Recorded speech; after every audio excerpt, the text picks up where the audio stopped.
Politik identitas telah mengancam persatuan negara Federasi Malaysia. Pemaksaan dari politik etnis Melayu telah membuat negara jiran ini berpotensi berantakan. Di Malaysia Timur, politik identitas sangat kencang dan terus dilawan oleh etnis Dayak dan non-Muslim di dua negara bagian Malaysia di Pulau Kalimantan, yakni Sabah dan Sarawak. Apalagi kebijakan pemerintah Malaysia selama ini dianggap tak adil dari berbagai sisi bagi dua wilayah kaya penghasil minyak, gas, dan sawit ini. Di negara ini, persaingan kuat dilaporkan terus terjadi antara etnis Melayu versus Tionghoa di bidang pemerintahan dan swasta. Kompetisi yang juga berlangsung kasar dan transparan ini menyasar pulau kalangan etnis India sebagai pendatang dan juga Dayak sebagai etnis asli Pulau Borneo. Senin 10 Oktober 2022 lalu, Perdana Menteri atau PM Ismail Sabri Yaakob mengumumkan pembubaran Parlemen Malaysia. Menurutnya, tujuan pembubaran parlemen tersebut adalah untuk mengembalikan mandat kepada rakyat mengingat ketidakstabilan politik. Ketidakstabilan ini terus terjadi setelah 3 kali pergantian pemerintahan dalam kurun waktu 2,5 tahun. Adapun pembubaran parlemen Malaysia dipicu pula oleh krisis ekonomi dan bencana banjir. Pembubaran parlemen ini juga telah mengakhiri spekulasi yang telah berkembang sejak akhir September 2022. Dengan pembubaran DPR Malaysia, maka rapat Dewan Rakyat yang dijadwalkan 32 hari dalam sidang akhir 2022 dibatalkan. Ketua Dewan Rakyat Azhar Harun menyatakan semua kegiatan, sesi, dan pertemuan terkait yang dijadwalkan sebelumnya juga dibatalkan. Sementara itu, seorang pemimpin gabungan Partai Sarawak setuju atas keputusan membubarkan parlemen dan mengadakan pemilihan umum atau GE15 2022. Menurut anggota parlemen Santu Bong Wan Junaidi Tuanku Zafar menyatakan sudah saatnya mengembalikan amanat kepada rakyat. Wan Junaidi, Menteri Hukum di Kabinet Perdana Menteri Ismail Sabri Yaakob, juga menunjukkan bahwa pemimpin dunia telah menyoroti resesi ekonomi tahun depan. Sementara Ketua Gabungan Rakyat Sabah atau GRS Haji Ji Nur menyatakan semua komponen bersatu menghadapi GE15. Dia menambahkan bahwa mereka telah mencapai beberapa kesepakatan termasuk menggunakan logo bersama. Dalam sebuah pernyataan, Menteri Utama Sabah ini juga menyatakan mesin pemilihan GRS di tingkat negara bagian dan parlemen siap diaktifkan. Warga Sarawak dilaporkan akhirnya memiliki kesempatan untuk memperjuangkan apa yang menjadi hak mereka.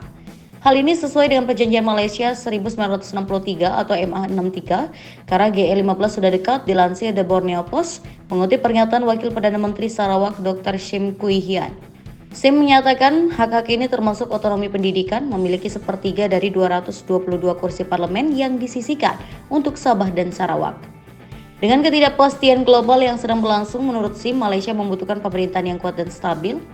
Adapun etnis Dayak dan non-Melayu di Malaysia Timur, yakni di Sabah dan Sarawak, terus melakukan perlawanan atas perlakuan politik ras dan agama etnis Melayu. Merasa sebagai dominan di negara tersebut, etnis Melayu memberlakukan model politik ras dan agama Melayu, yakni Islam.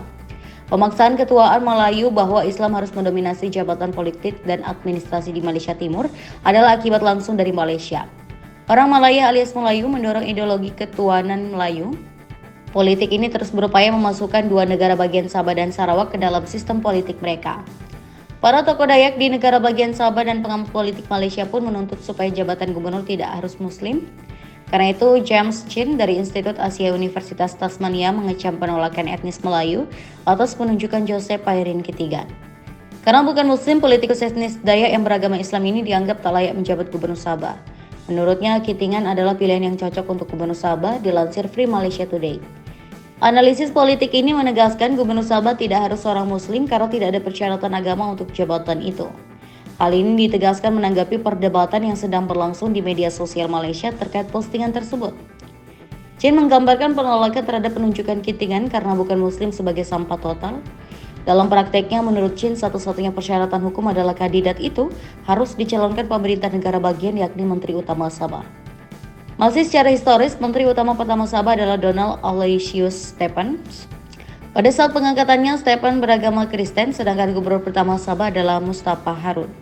Hal yang sama menurut Chin berlaku untuk negara bagian Sarawak. Chin menambahkan bahwa seperti kebanyakan perjanjian politik itu tidak dikodifikasikan menjadi undang-undang. Chin lebih lanjut menegaskan dukungan atas pencalonan Kitingan sebagai gubernur Sabah. Menurutnya, model politik ras dan agama Melayu harus dilawan. Ini bisa dilakukan dengan membagi jabatan gubernur, jabatan puncak, seremonial, dan kepala menteri. Kita tidak pernah tanda tangani Federation of Malaya Agreement 1957. Tidak pernah kita sign. Kalau kita lihat, Territory number 1, Federation of Malaya. Territory number 2, Sarawak. Territory number 3, Sabah. Territory number 1 itu sama juga States of Malaya. Borneo States. Bukan States of Borneo, dia cakap Borneo States. Borneo States berarti 2. States of Malaya 1, bukan yang 13 state.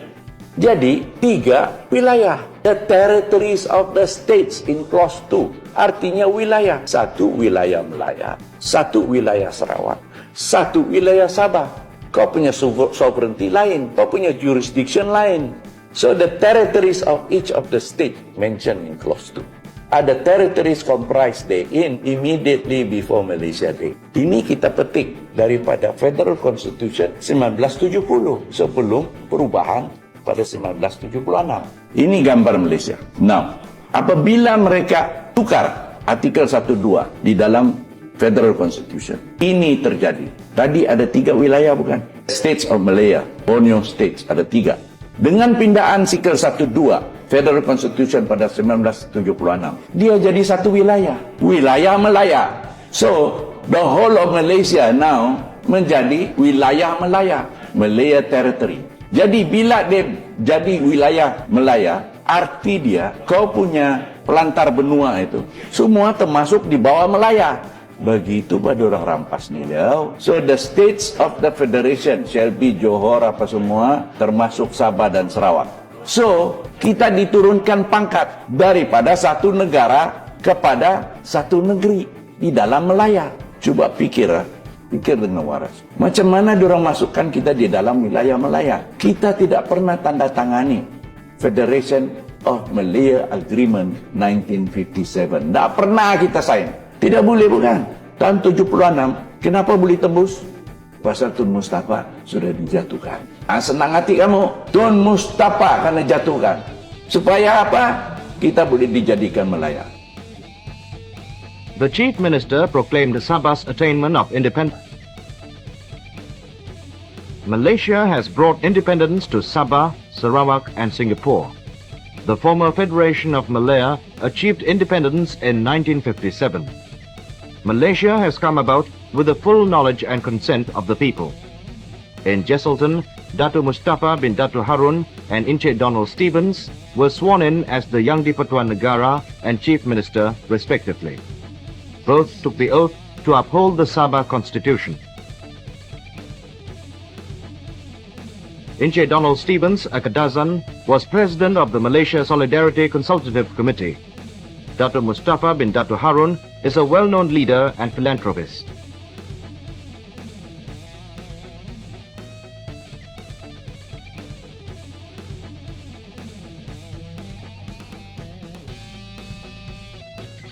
The Chief Minister proclaimed Sabah's attainment of independence in Malaysia. The voice of Kadazans, Bajaus, Muruts, Suluks, Kedayans and others in Sabah will henceforth be heard in the Malaysian Parliament.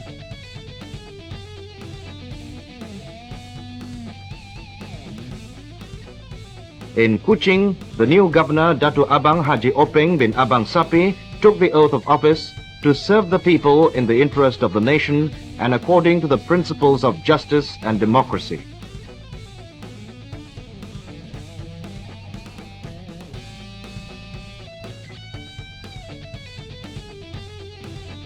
The Chief Minister, Encik Stephen Kalong Ningkan, then read the message of independence.